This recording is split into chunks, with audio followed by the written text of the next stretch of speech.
Pembacaan Alkitab dalam Kitab Keluaran, pasal 31 dan 32. 31. Basaleel dan Oholiab ditunjuk.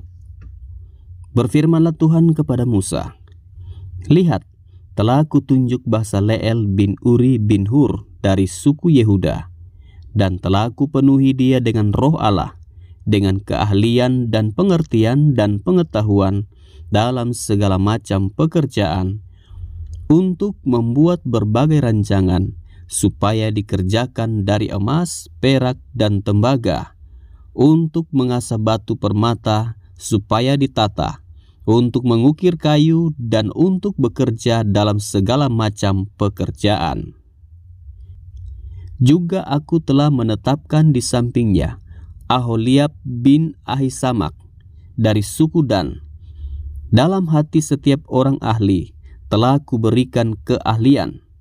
Haruslah mereka membuat segala apa yang telah kuperintahkan kepadamu: kemah pertemuan, tabut untuk hukum, tutup pendamaian yang terletak di atasnya, dan segala perabotan kemah itu, yakni meja dengan perkakasnya, kandil dari emas murni dengan segala perkakasnya, mezbah pembakaran ukupan, mezbah korban bakaran dengan segala perkakasnya, bejana pembasuhan dengan alasnya, pakaian jabatan, baik pakaian kudus kepunyaan Imam Harun, maupun pakaian anak-anaknya, untuk memegang jabatan imam, minyak urapan dan ukupan dari wangi-wangian untuk tempat kudus, tepat seperti yang telah kuperintahkan kepadamu, haruslah mereka membuat semuanya. Peringatan untuk menguduskan hari Sabat. Berfirmanlah Tuhan kepada Musa, "Katakanlah kepada orang Israel, demikian, akan tetapi hari-hari Sabatku harus kamu pelihara. Sebab itulah peringatan antara aku dan kamu, turun-temurun, sehingga kamu mengetahui bahwa akulah Tuhan yang menguduskan kamu. Haruslah kamu pelihara hari Sabat, sebab itulah hari kudus bagimu. Siapa yang melanggar kekudusan hari Sabat itu, pastilah ia dihukum mati.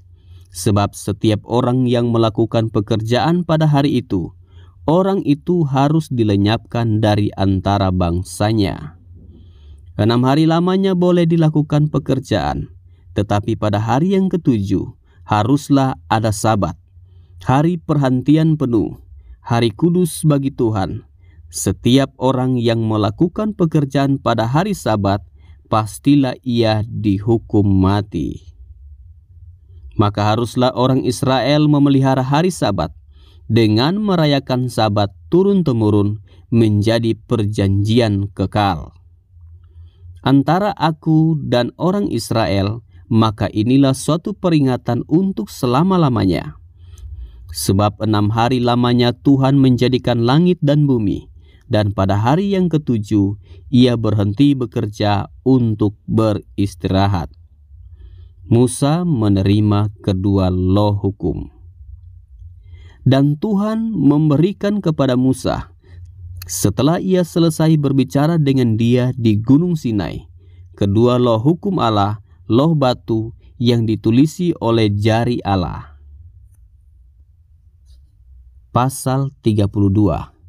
Anak lembu emas.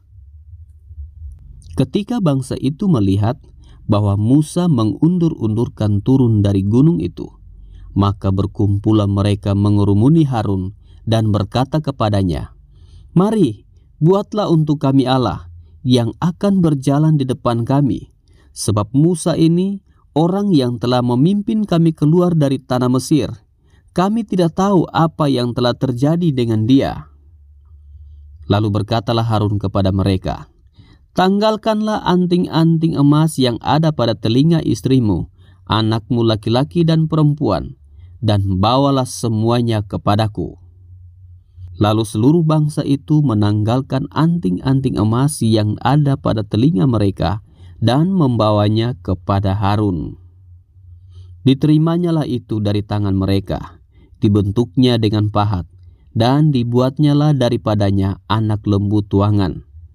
Kemudian berkatalah mereka, "Hai Israel, inilah Allahmu yang telah menuntun engkau keluar dari tanah Mesir." Ketika Harun melihat itu, didirikannya mezbah di depan anak lembu itu. Berserulah Harun, katanya, "Besok hari raya bagi Tuhan." Dan keesokan harinya pagi-pagi, maka mereka mempersembahkan korban bakaran dan korban keselamatan. Sesudah itu duduklah bangsa itu untuk makan dan minum. Kemudian bangunlah mereka dan bersukaria. Berfirmanlah Tuhan kepada Musa, "Pergilah, turunlah, sebab bangsa yang kau pimpin keluar dari tanah Mesir telah rusak lakunya. Segera juga mereka menyimpang dari jalan yang kuperintahkan kepada mereka. Mereka telah membuat anak lembu tuangan dan kepadanya mereka sujud menyembah dan mempersembahkan korban, sambil berkata, 'Hai Israel, inilah Allahmu yang telah menuntun engkau keluar dari tanah Mesir.' Lagi firman Tuhan kepada Musa, 'Telah kulihat bangsa ini, dan sesungguhnya mereka adalah suatu bangsa yang tegar tengkuk. Oleh sebab itu, biarkanlah aku, supaya murkaku bangkit terhadap mereka, dan aku akan membinasakan mereka. Tetapi engkau akan kubuat menjadi bangsa yang besar.' Lalu Musa mencoba melunakkan hati Tuhan Allahnya dengan berkata, 'Mengapakah Tuhan, murkamu bangkit terhadap umatmu, yang telah kau bawa keluar dari tanah Mesir dengan kekuatan yang besar dan dengan tangan yang kuat? Mengapakah orang Mesir akan berkata, Dia membawa mereka keluar dengan maksud menimpakan malapetaka kepada mereka dan membunuh mereka di gunung dan membinasakannya dari muka bumi? Berbaliklah dari murkamu yang bernyala-nyala itu dan menyesallah karena malapetaka yang hendak kau datangkan kepada umatmu. Ingatlah kepada Abraham, Ishak dan Israel, hamba-hambamu itu, sebab kepada mereka engkau telah bersumpah demi dirimu sendiri, dan dengan berfirman kepada mereka, Aku akan membuat keturunanmu sebanyak bintang di langit, dan seluruh negeri yang telah kujanjikan ini akan kuberikan kepada keturunanmu, supaya dimilikinya untuk selama-lamanya.